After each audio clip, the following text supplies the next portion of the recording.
It's a pleasure to welcome to the program Adam Hochschild. He is the lecturer at University of California, Berkeley School of Journalism, and author of his latest book, American Midnight, The Great War of Violent Peace and Democracy's Forgotten Crisis. Adam, welcome to the program. Thank you, Sam. Good to be with you. So this is a fascinating era of, I was just saying to Emma at the beginning of the show, like one of my favorite periods is Reconstruction and sort of post-Reconstruction. And this may be my second favorite era of American history because, well, like you say, it's arguably, I mean, I guess it's right in the title, American Midnight. It's arguably one of the darkest periods of our history. Let's just give us a sense of what was happening just in the years prior to this, because you started up in 1917. Give us a sense of like maybe the decade prior. Yeah. Well, there's a difference between the myth, what we were taught in high school American history class, and what things really were like. We were taught that this was a peaceful, ever more prosperous country. It had become the largest economy in the world. It was functioning quite smoothly. Then World War I began. All those backward nations of the old world started tearing each other apart. And finally, reluctantly, the United States joined the war in 1917. And those doughboys in their broad-brimmed hats went to Europe, won the war, came home, went to ticker tape parades welcoming them home, and then you turn the page in the textbook and the 1920s begin, and it's prohibition, speakeasies, Babe Ruth. But in fact, the United States was not a very peaceful country before 1917. There were several different types of violence that were quite extreme. Each year, dozens of people were killed in labor struggles. 1913, 1914 alone, more than 70 people, including women and children, were killed by company detectives and National Guardsmen in a miners' strike in Colorado. There was tremendous hostility and violence between nativists and immigrants. And there were ongoing struggles between Black and white Americans. Black Americans were trying to get out of the South, an area where there was often more than one lynching a week. They were moving north in the Great Migration into northern cities where people often didn't want them there. And there was a lot of violence on that score. And then when the First World War began, or rather when the US entered the First World War in April 1917, it was like pouring gasoline on three sets of flames, because suddenly that worker on strike could be accused of impeding the war effort and punished even more severely. The person speaking a foreign language on a street corner might not just be an undesirable immigrant, but a German spy, or after November 1917, a Russian spy, because the Russian Revolution set off a new wave of paranoia in the United States, with people afraid that that revolution might spread here. And so there began in 1917 this extraordinary period of repression where we saw vigilante violence, political imprisonment, and press censorship on a scale like this country has never seen.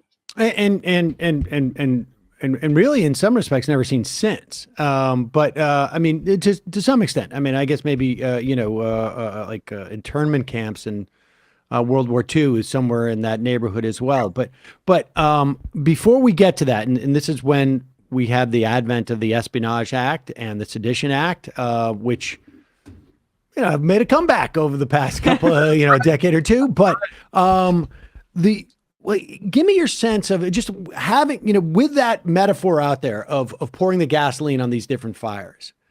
What was the impetus for Wilson to get into the war, and how much was what was happening domestically? How much of what was happening domestically was sort of like, what's the relationship between that? I mean, because we should remind people too, this is also the time where we had no income tax. Until around, I guess, 1917. And how much, Talk about the dynamics there, because why he wanted to enter this war. You made the point in the book that I think our army at that time was our military was the size of, maybe, was it Portugal's? That's right. And so we weren't a military power, but there was some semblance of like, this is our way, this is our ticket to become one. I think you've hit something there with the idea of the ticket. Wilson was a very ambitious man, paradoxical man, and I think he, from the beginning, felt that the United States, in some way or other, had to make use of this enormous crisis. This was the largest war the world had ever seen, that began in 1914. It would unfortunately be surpassed several decades later, but at that point, history had never seen something so murderous. And he felt like the United States had a sacred mission. At first, he thought to stop the war and somehow impose a peace. Then he came to feel, when he saw that the war was completely deadlocked, late 1916, early 1917, that it was time for the United States to enter the war, because we couldn't put our stamp on the world unless we had helped end this war. From the beginning, it really was a myth that the US was neutral, because we were selling huge amounts of arms and munitions and industrial supplies to the Allies, principally Britain and France, but also Russia and Italy, who were on the Allied side. Huge amounts. Bullets, machine guns, parts that would be assembled into submarines and destroyers, artillery pieces, all kinds of stuff. 40% of the British military budget was being spent in the United States. So the US was not really neutral. Theoretically, American business was equally free to sell to Germany and Austria-Hungary, but they couldn't do it because those countries were completely surrounded by a very tight naval blockade.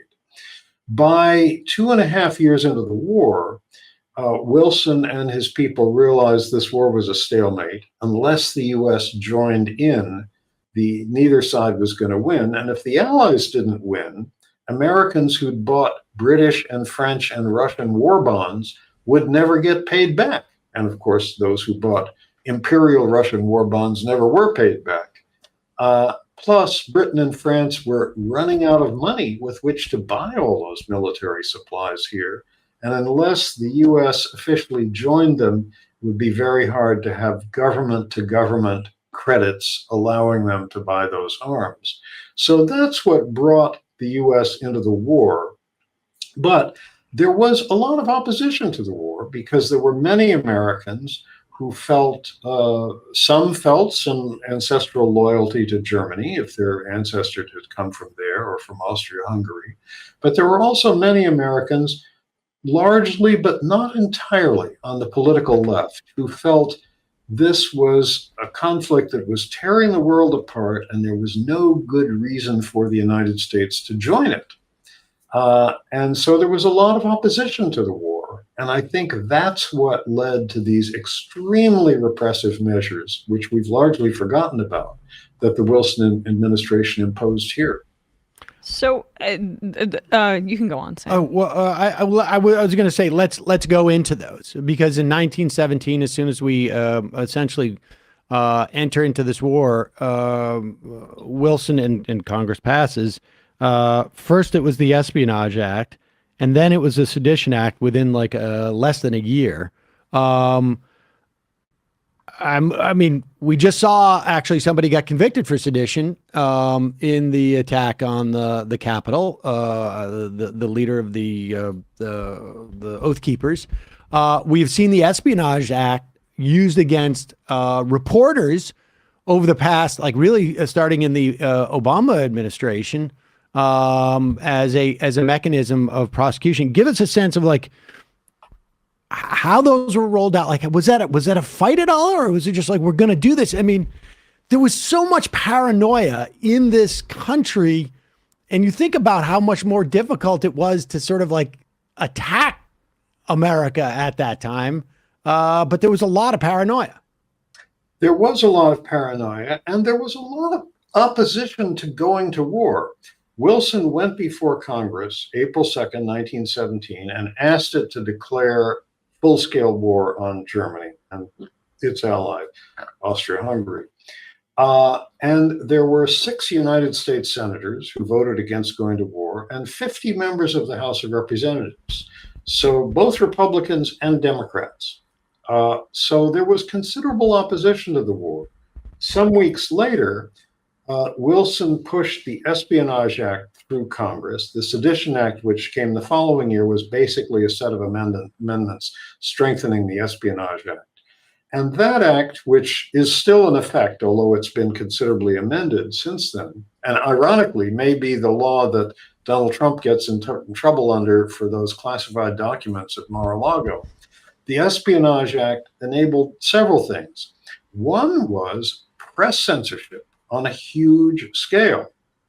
It gave to the Postmaster General the power to control what publications could travel through the US mail. And that was crucial because it didn't affect mainstream daily newspapers, almost all of which supported the war, which could be sold on street corners or delivered to people's homes. But weeklies, monthlies, journals of opinion, almost the entire socialist press, almost the entire foreign language press, had to depend on the US mail to reach their subscribers before the internet, before radio, before TV. The Postmaster General used that power with great zest. He loved being chief censor. He was a terrible guy. Albert Burleson, a very conservative former congressman from Texas, son and grandson of Confederate veterans. His family owned 20 slaves at the time that he was born. He, in effect, shut down 75 newspapers and magazines by refusing to allow them through the US mail. He shut down the best magazine in the country, a literary monthly in New York called The Masses, which published John Reed, Walter Lippmann, Edna St. Vincent Millay, all sorts of great writers. It infuriated him because of some of its contents, one of the things he reportedly objected to was a cartoon that showed the Liberty Bell crumbling.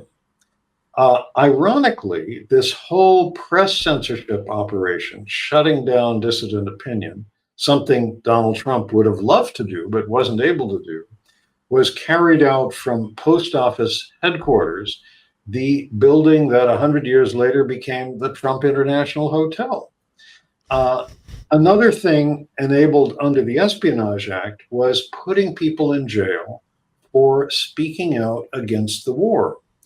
During those 4 years, 1917 to 21, there were roughly 1,000 Americans sent to prison for a year or more, and a far larger number for shorter periods of time, solely for things that they wrote or said.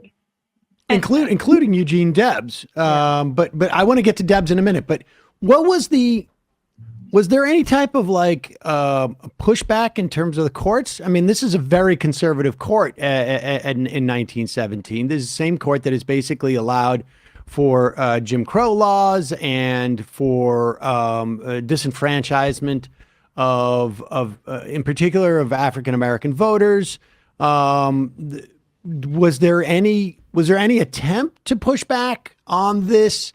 On a constitutional basis, or was it just everybody was all in? Well, we think we've got a conservative Supreme Court now, but the one in 1917 was really conservative. There was just in defense of this court, give them time. It's only been a couple of years. Yeah, well, we not even meet again behind bars somewhere. But in 1919. Remember, this is after the war ended. Espionage Act still in effect. A test case came before the court, the Schenck case, based on the distribution of some leaflets in Philadelphia by activists who were opposing the draft. And their lawyers hoped that the court would find the Espionage Act unconstitutional. To their horror, the court unanimously found the Espionage Act constitutional. And that opinion was written by the justice in whom the lawyers had placed the most hope, Oliver Wendell Holmes Jr. But then something interesting happened. Holmes was large enough to change his mind. Later that same year, Another case testing the constitutionality of the Espionage Act came before the court, late 1917, the Abrams case, again involving distribution of leaflets, which were actually tossed out the window of a factory in New York City, fell on the street below, protesting the administration sending troops to support the anti-Bolsheviks in the Russian Civil War. By this point, Holmes had changed his mind. He told his fellow justices, I'm going to dissent and feel that the Espionage Act is not constitutional. They were horrified. And in an unprecedented action, 3 justices came to see Holmes in his house to try to talk him out of this. They talked to him in his study. They said, we should all stay behind our country in this hour of need. You were a soldier in the Civil War, which he was. He was a Union officer who was wounded. His sword was hanging on the wall above them. And we know what they said because Holmes's law clerk was listening in through a half-open door from the next room. But Holmes said, no, I'm going to dissent here. And Justice Louis Brandeis joined him in that dissent. And Supreme Court dissents don't make law, but their dissent in this case, talking about the importance of a free marketplace and ideas, has been, according to one of Holmes' biographers, the most frequently quoted Supreme Court dissent in American history. What was it what inspired that change? A lot of people worked on Holmes over the summer between these 2 cases coming to the court. We know who a few of them were. One of them was Felix Frankfurter, who would later become a justice of the Supreme Court himself. And I think he came to see that, once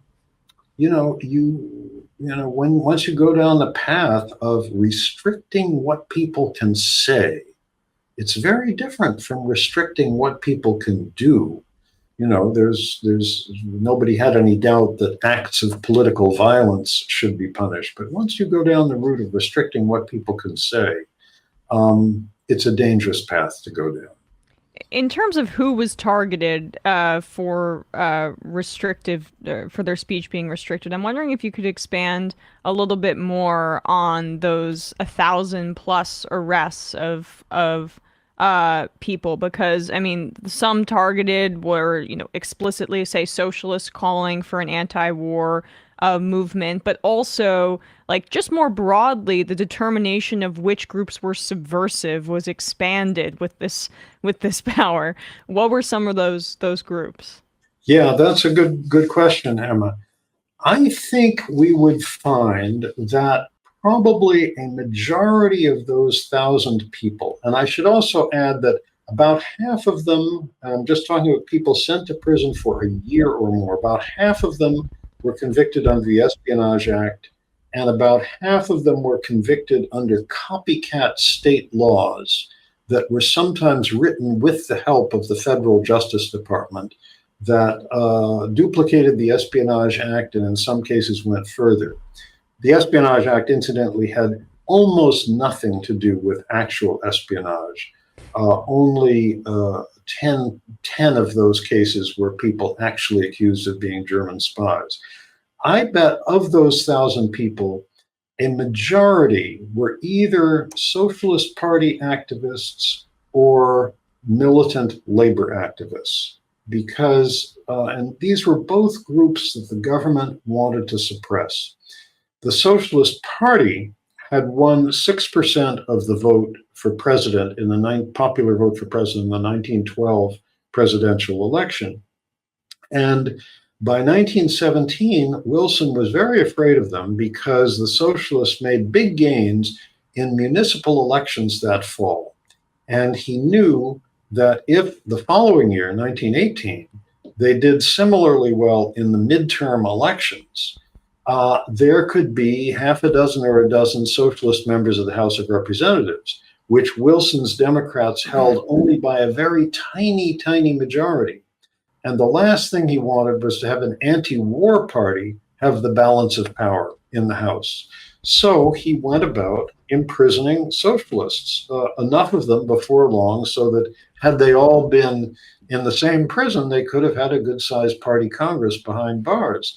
The most famous of them, of course, was Eugene Debs, the party's five-time candidate for president, a very saintly, gentle man who was much respected even by people who didn't like his politics, who was deeply committed to nonviolence, deeply committed to the electoral process, and sent to prison for 10 years because of an anti-war speech he gave in a park in Canton, Ohio. And he was immediately brought to trial under the Espionage Act, found himself facing a judge who was the former law partner of Wilson's Secretary of War, sentenced to prison for 10 years. He was still in prison, like many war critics, in November of 1920, more than 2 years after the war ended, when inside the Atlanta penitentiary, he received 900,000 votes for president. Finally, after this whole period of repression eased the following year, Warren Harding, who'd become president, let him out of prison after he'd served 2.5 years and actually invited him to stop in Washington for a visit on his way home. And when Wilson left Harding's office after that visit, he told reporters, "I've run for the White House 5 times, but this is the first time I've actually gotten here." Just getting back to the number of socialists who were in Congress at that time, was that the last time that we saw that many unaffiliated, or I should say non-Democrat or non-Republican affiliated elected officials in the House?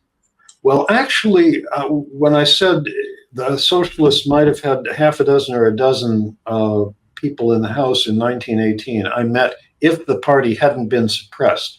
There was never more than one actual socialist member of the House of Representatives in this period.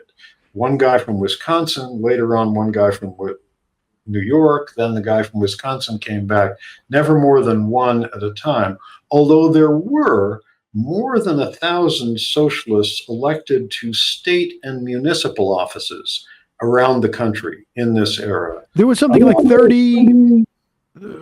23 socialist mayors, I guess, at that time. Yes. Yeah, there were socialist mayors of immensely varied cities, Milwaukee, Pasadena, Schenectady. There were at one point 10 socialists in the lower house of the New York State Legislature, many socialists on city councils and that kind of thing, where they had a reputation for being noticeably less corrupt than the other parties. And actually, the socialists who ran Milwaukee for many years not only built parks and libraries and so on, they actually raised the city's credit rating. How devastating was that era to the Socialist Party? I mean, coming out, could you see a measurable difference after all these arrests, that level of intimidation? Eugene Debs is in prison for, a number of years. Like you say, Harding lets him out earlier. But how devastating was it to building both in terms of building the infrastructure of the Socialist Party, but also in terms of changing the mindset of the American public towards socialists at that time? I think it was immensely damaging to the party. I think if something like this hadn't happened, the party would never have been a majority party in the United States because socialism in America never had the appeal that it did in Western Europe for a lot of reasons. I think having to do with so many immigrants coming here hoping to raise their status class-wise rather than sort of unite as a working class against the capitalist class.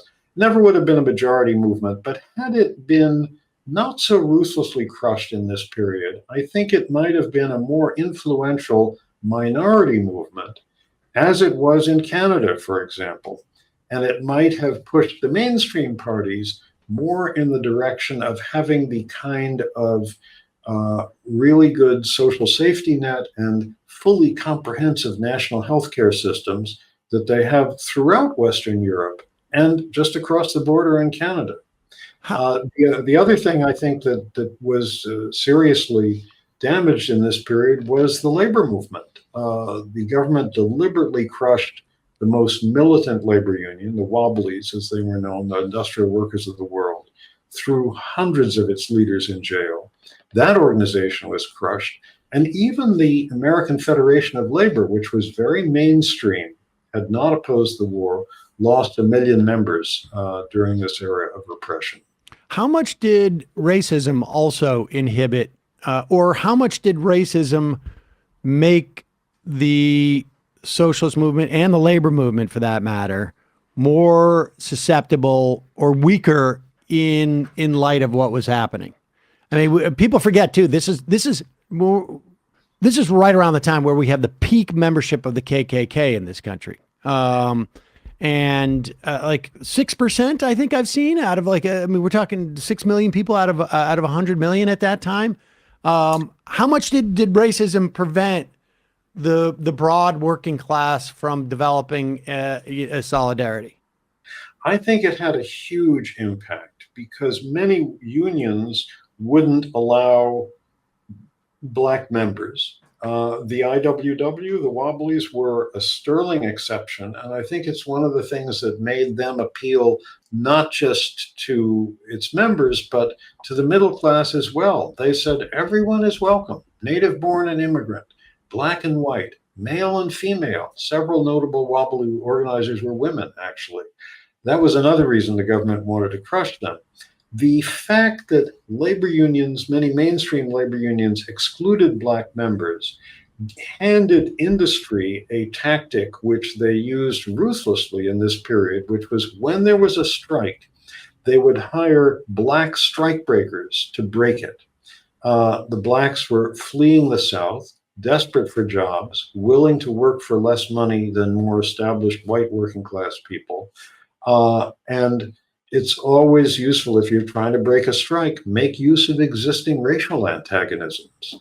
And employers did this ruthlessly, using Black strikebreakers and also trying to stir up animosity between different ethnic groups, because some of the immigrant groups didn't get along with each other very well. The Serbs and the Italians, for example, in Chicago.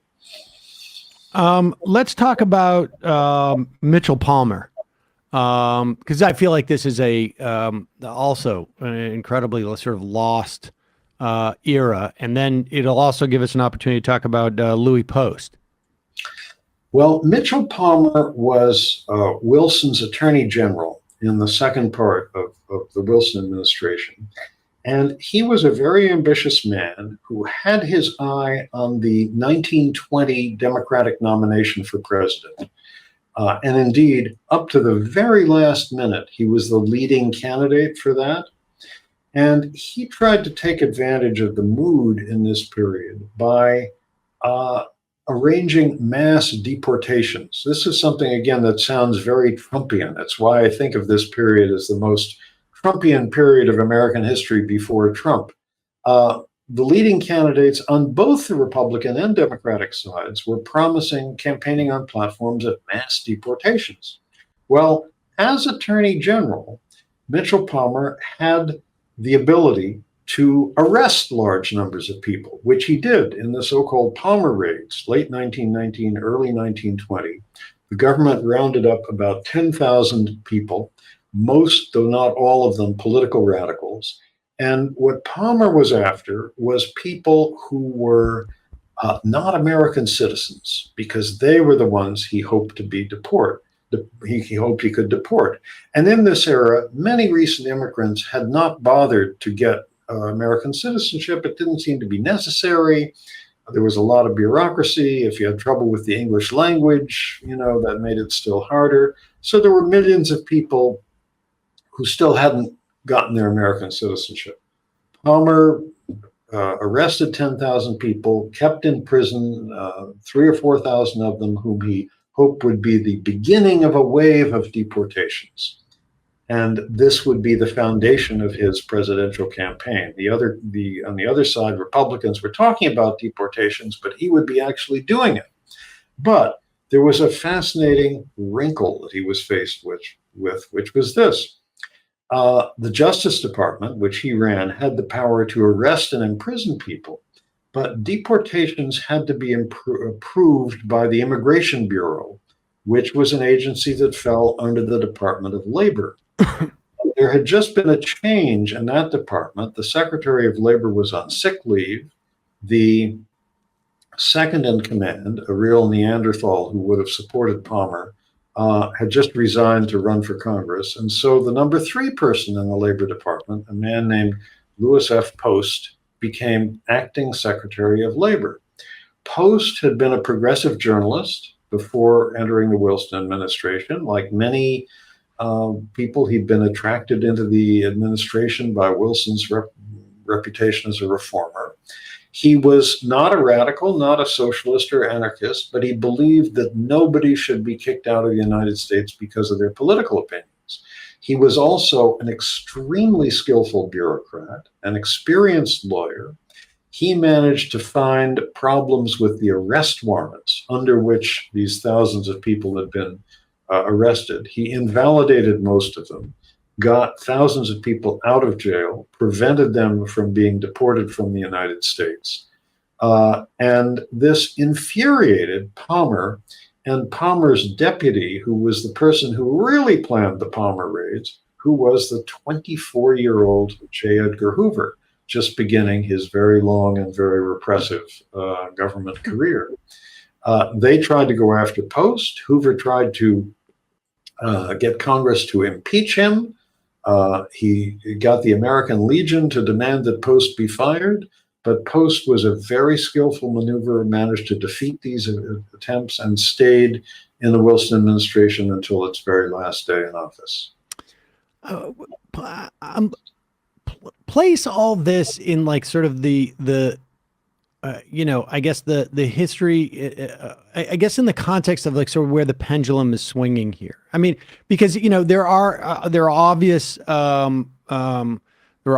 parallels to what's going on today as to what happened then, not the least of which I guess the pandemic, which we haven't even mentioned at that point, and which is those first 2 years of that war essentially also, a function of the pandemic, or I should say the pandemic is at play there. So there's obvious parallels. I see some obvious parallels too, in terms of like Reconstruction era, because I see that everywhere. But how much do we need, I don't mean need, but how much is it that for a actual shift to happen here? Wilson dies, or has a debilitating stroke, and is no longer sort of as relevant. But how much does something as catastrophic or as major as a war need to happen to change the trajectory, or is that happenstance, or is it like the way that are there things that are going on in the country that make the entrance into a war more likely, or a conflict, gets exacerbated because of what's happening domestically? Can you contextualize that for me? Does that make sense, what I'm asking? It does. I think that is the crucial question, because what faces us is the question is something like this likely to happen again? And what might kick it off? I think what kicked it off back then was several things. It was these two crises. The United States went to war, and it joined the largest war the world had ever seen up to that point.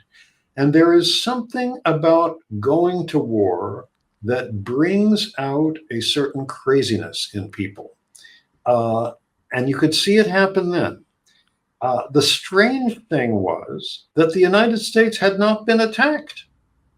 There was nothing like the attack on Pearl Harbor 25 years later. There was nothing like the September 11th bombings in New York.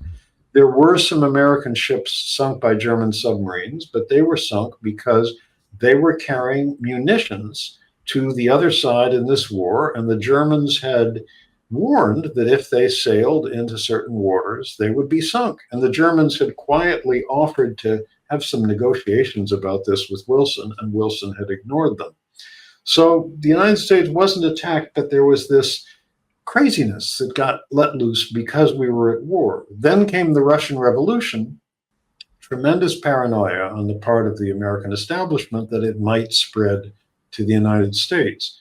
So you had those crises externally, and then you had an administration that was not committed to preserving civil liberties. You know, Wilson himself pushed the Espionage Act through Congress, demanded powers of press censorship. Actually, Congress pushed back a little bit, removed some censorship provisions from the Espionage Act, but left the power to determine what went through the mail in the hands of the Postmaster General.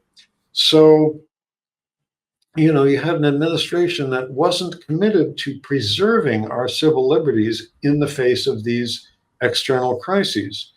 I think you need two things to make sure that this won't happen again. Or you need one thing above all, which is the commitment to retain those civil liberties. Because there will be more crises in the future. We can already see what some of them are. With global warming, the equatorial areas of the world are becoming uninhabitable. There will be tens, maybe eventually hundreds of millions of people trying to flee those areas, make their way into Western Europe, into the United States, into Canada. And that's going to be a crisis that is already happening right now. There may be other things as well. There may be another pandemic. There may be, wars that we can't foresee. The whole situation sort of shows you how fragile this thing called democracy can be and how important it is to preserve it in the face of outside crises that give people the excuse to say, all right, we ought to dispense with civil liberties. We're facing a crisis. It's basically like an immunity system, and you just want to be prepared when you get in contact with a virus. You have to strengthen that immunity. I think with the glaring exception of the internment of Japanese Americans, the U.S. did better on this score in World War II. There was much better treatment of conscientious objectors, people who objected to the war. There wasn't anything, quite equivalent to the Espionage Act censorship of people who spoke out against the war. But the horrible exception, of course, was the imprisonment of huge numbers of Japanese Americans. How did prohibition specifically and the expansion of like the of policing power during that time period fit into the general lack of respect for or trampling on of civil liberties, if it did at all? Well, prohibition came as this period really ended. Prohibition went into effect in 1920, as I recall. But the pressure for it had been building up to that point, and it got entangled with the fury of this period because a lot of the prominent beer brewers were German or of German descent. So people arguing for prohibition could say it's those nasty Germans who are trying to make us all drunk so that we can't fight this war. But prohibition didn't actually go into effect until the worst of this repression was over. Gotcha. Adam Hochschild, lecturer at the University of California, Berkeley School of Journalism, author of The American Midnight, The Great War of Violent Peace and Democracy's Forgotten Crisis. Really fascinating. Thanks so much for your time today. Really appreciate it. We'll put a link to that book at majority.fm. Great. Well, thank you, Sam, and thank you, Emma. It was a pleasure being with you. Thanks so much. Bye-bye. Take care.